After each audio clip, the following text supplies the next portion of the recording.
août 2021, je réalisais ma première vidéo sur Bleach, dans laquelle je disais que Bleach était de retour suite à la publication du chapitre One Shot célébrant les 20 ans du manga. Aujourd'hui, c'est encore plus fou, c'est encore bien mieux. Bleach n'est plus seulement de retour, il est là, et il est en Bankai dès le premier épisode, avec une animation succulente et des OST magistrales. Bienvenue dans cette toute première analyse complète du premier épisode de Bleach, Guerre sanglante millénaire. La vidéo sera un mélange d'analyse, je vais essayer de dénicher tous les détails et sans se cacher, et d'avis plus perso. Je vous exprimerai mon ressenti sur l'aspect visuel, sonore, scénaristique et ainsi de suite. Je ne ferai aucun spoiler sur la suite des épisodes, sauf à la fin, dans une partie spoiler qui sera signalée et chapitrée. J'en profite pour rappeler que cette saison devrait être diffusée en 4 cours, c'est-à-dire 4 parties de 13 épisodes, pour un total final de 52 épisodes. Je vous tiendrai au courant dès qu'on en saura plus, que ce soit sur les dates, les openings et ainsi de suite. Pour cela, pense à t'abonner avec la cloche. Tu peux me suivre sur Twitter aussi, on est déjà plus de 2300 et j'y suis très actif. Je poste même des mèmes à la con genre ça. Sans plus attendre,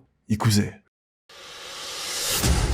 Je pense que vous l'aurez tous remarqué, on a un changement de direction artistique alors que c'est toujours Studio Pierrot aux commandes. Je trouve personnellement que c'est une excellente chose, car il fallait donner un coup de neuf visuel, histoire de marquer encore plus le retour après 10 ans, mais aussi et surtout pour coller davantage à l'ambiance plus sombre et mature de cet arc. Et on peut dire que c'est réussi haut la main. L'ambiance était extraordinaire, il y a un vrai glow-up de malade derrière les décors, les effets des attaques et les lumières. Grosse dédicace au Saten Keshun d'Orihime, plus beau que jamais, Studio Pierrot lui rend enfin grâce après l'avoir longtemps malmené. Karakura aussi est infiniment plus détaillé qu'avant, même si c'est de nuit et que l'ambiance tend un peu vers l'horreur. Elle n'a jamais été aussi belle. C'était déjà le cas avant, mais plus que jamais j'ai envie d'y vivre. Avec un peu de bol, je vais habiter pas loin d'Ichigo, et peut-être que ça va me débloquer des pouvoirs aussi. Plus sérieusement, même la 3D n'est pas dérangeante, car elle n'est utilisée que pour les holos, elle reste suffisamment fluide et ne contraste pas trop avec la 2D. Ils ont trouvé le bon équilibre entre 2D et 3D, afin de conserver une fluidité constante dans l'animation classique, tout en misant sur un petit peu de 3D sur les ennemis lambda et peu importants. Un détail très discret mais que j'ai beaucoup apprécié, car ça permet de mieux se rendre compte de l'ampleur des lieux et des vues, c'est que depuis le quartier général de la première division, on peut apercevoir bien au-delà du Seretei jusqu'au Rukongai et sa campagne. Dans la première adaptation animée, certaines couleurs étaient modifiées par rapport à la vision de Titekubo. C'est ainsi qu'on s'est retrouvé avec une Orihime rousse, pareil pour Matsumoto, et surtout les couleurs du Reiatsu d'Ichigo n'étaient pas les bonnes. Désormais en Shikai son Reiatsu est bien jaune doré, comme dans le manga, et noir et violet en Bankai.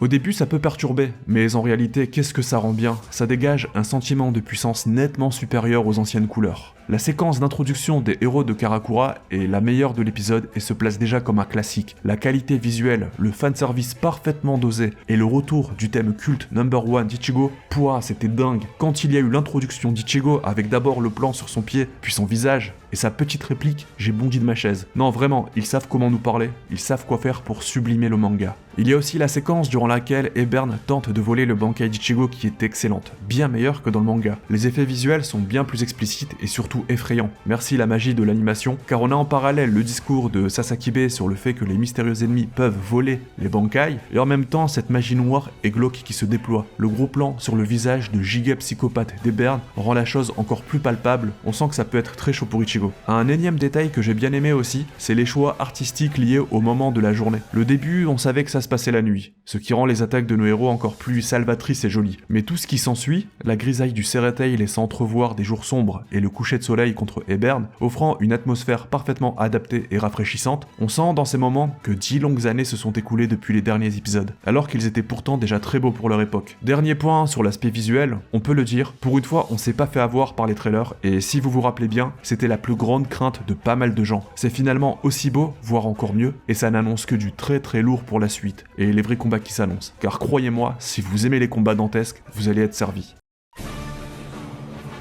Première remarque, on n'a eu aucun récapitulatif, quasiment aucun rappel des précédents événements. Il a fallu attendre la fin de l'épisode et l'ending servant d'hommage pour ça, avec le morceau rapport de Tatsuya Kitani qu'on avait déjà pu déguster à l'époque de la Bleach X. C'est un choix étonnant mais qui se défend. Perso, ça ne m'a pas dérangé. L'épisode a duré 24 minutes grâce à cet ending d'ailleurs, qui faisait office de commémoration de l'ancien animé. Dans l'épisode 2, on reviendra à une durée proche de 20 minutes avec opening au début et vrai ending à la fin. Un petit mot sur le titre de l'épisode, The Blood Warfare, ce qui correspond tout simplement au nom de l'arc. Vous expliquer pourquoi cet arc porte un nom aussi sombre et sanglant serait vous spoiler. Mais dites-vous simplement que la guerre contre Aizen n'était qu'un échauffement. On va aborder maintenant une scène différente du manga. C'est durant la première séquence que ça se passe, lorsque Ichigo et ses potes sauvent le Shinigami débutant Ryunosuke Yuki. Ils se mettent tous à balancer leur attaque signature et Ichigo finit par débarquer avec un Getsuga. Sauf que dans le manga, Ichigo n'utilise pas son Bankai. La séquence s'arrête avant. C'est un ajout propre à l'anime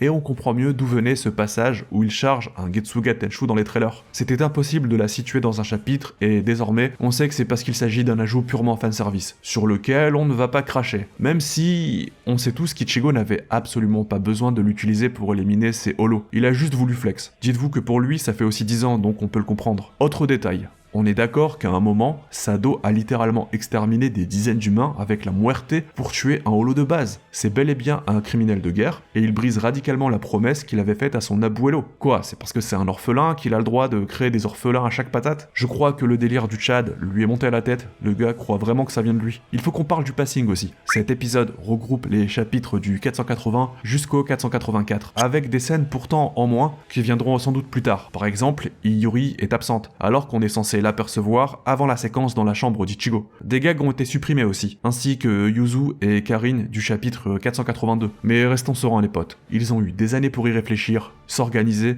Le manga est terminé depuis 2016, il faut leur faire confiance sur cet aspect. Tite Kubo lui-même supervise tout de très près, et moi je vous le dis, ils sont en train de nous concocter la meilleure adaptation possible. Elle pourrait même surpasser le manga lui-même, car il y aura des ajouts scénaristiques d'envergure et inédits. Enfin, parlons du grand vilain. L'épisode commence par une légende, et se termine par lui aussi. De quoi poser les bases de ce qui nous attend par la suite. Un si grand Tanta méritait une intro digne de ce nom, et croyez-moi, c'est qu'une miette ça. Un mot rapide sur l'équipe ayant travaillé sur cet épisode, car ils sont faits par des hommes et des femmes avec beaucoup de talent et c'est toujours bien de leur rendre hommage. On doit cette excellence principalement à 4 grands noms n'ayant plus rien à prouver, même s'ils sont en réalité bien plus nombreux dans l'équipe. Je rajouterai au montage la liste du staff complet. À la réalisation, c'est Murata Hikaru, qui s'est fait connaître pour ses travaux sur certains épisodes d'Akudama Drive et les parties 4, 5 et 6 de JoJo. Au scénario et storyboard, on a Taguchi Tomohisa. Il a travaillé lui aussi sur Akudama Drive, mais aussi sur Digimon Adventure, Gate et Seven Deadly Sins. On a également Cindy H. Yamoshi à la direction de l'animation.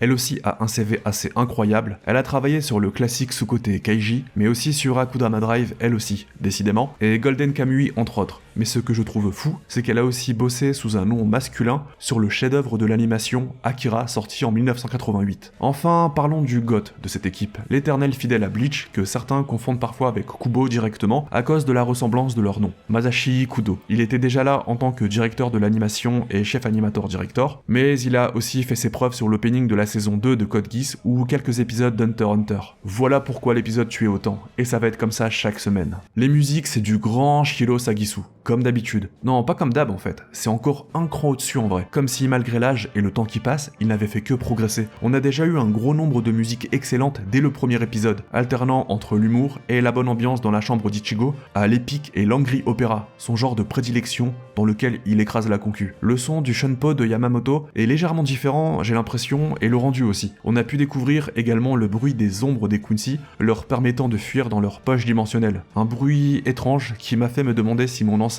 n'avait pas un problème la première fois, mais dès la deuxième on s'y habitue. Dans la continuité, le fait qu'Ebern se mette à réciter de l'allemand pour la capture du Bankai est très bien rendu. On se demande, tout comme Ichigo, ce qu'il se passe, ça nous met dans la compréhension, et on sent que quelque chose de grave peut arriver à tout moment, comme à chaque fois qu'on entend de l'allemand en fait. J'avais oublié ce détail malgré mes nombreuses relectures du manga, et ça m'a surpris positivement. Et surtout, ça change de l'espagnol joyeux. Là, c'est froid et rigide, bien BMW, bien Mercedes. On va quand même aborder quelques points très légèrement négatifs. C'est rien de fou, vous inquiétez pas, donc vous pouvez lâcher ma veste. Je trouve que la scène dans laquelle Yama explique aux envahisseurs que c'est lui la sécurité est moins impactante que dans le manga, mais dans un sens difficile de faire plus fort que Kubo sur cette case. Son shunpo aussi m'a un peu troublé. Voilà, c'est tout. De la gnognotte. Tout le reste frôlait la perfection. Attention, je vais maintenant placer quelques mots sur la suite, donc si vous n'avez pas encore lu le manga, fuyez et sautez à la conclusion. Je réalise pas encore que dès le prochain épisode, on va revoir Nel, le Wikomundo, Alibel, peut-être même des scènes inédites avec Uryu et Ryuken. J'ai toujours trouvé le rôle d'Alibel dans cet arc étrange, comme s'il manquait des infos. Essayez de pas trop vous hyper à cause de moi, mais il y a des chances qu'on ait quelque chose à ce sujet dans les épisodes à venir. Si le prochain épisode adapte 4 chapitres, on va revoir également Kisuke, mais aussi le plus BG des Stern Readers, à savoir Jugram ou Yugram, selon comment vous le prononcez. Sans oublier le Quincy faisant le plus penser à une certaine armée allemande des années 30 et 40, Hilge Hopi. C'est quoi ce nom sérieux? Ça sonne même pas allemand, mais bon. Le premier épisode vient à peine de sortir que j'ai déjà trop hâte de voir la suite. C'est infâme, mais en même temps c'est trop bien. Vivement, vivement, vivement. Même pour nous, qui avons lu le manga, il y a une part de mystère, car on redécouvre l'histoire et on peut être surpris à tout moment par un élément oublié, ou surtout par un ajout important. Et je sens qu'ils vont arriver plus vite qu'on ne le pense. Dernier truc que j'ai failli placer dans la partie sans spoiler, j'ai eu chaud, lors du combat Ichigo contre Ebern. On est d'accord qu'à un moment, Ichigo établit un parallèle entre son ennemi et Ichida, sauf que ce dernier a déjà son apparence de Quincy du Vandenreich, alors qu'il ne les a pas encore rejoints, et on ne sait même pas qu'il pourrait le faire. C'est une incohérence scénaristique et visuelle.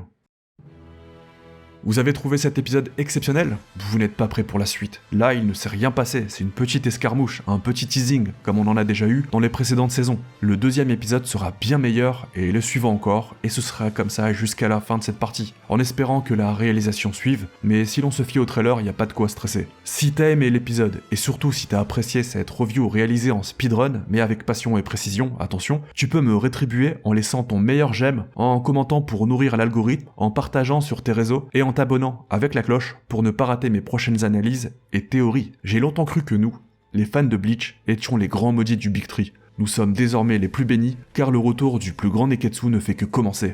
Vive Bleach!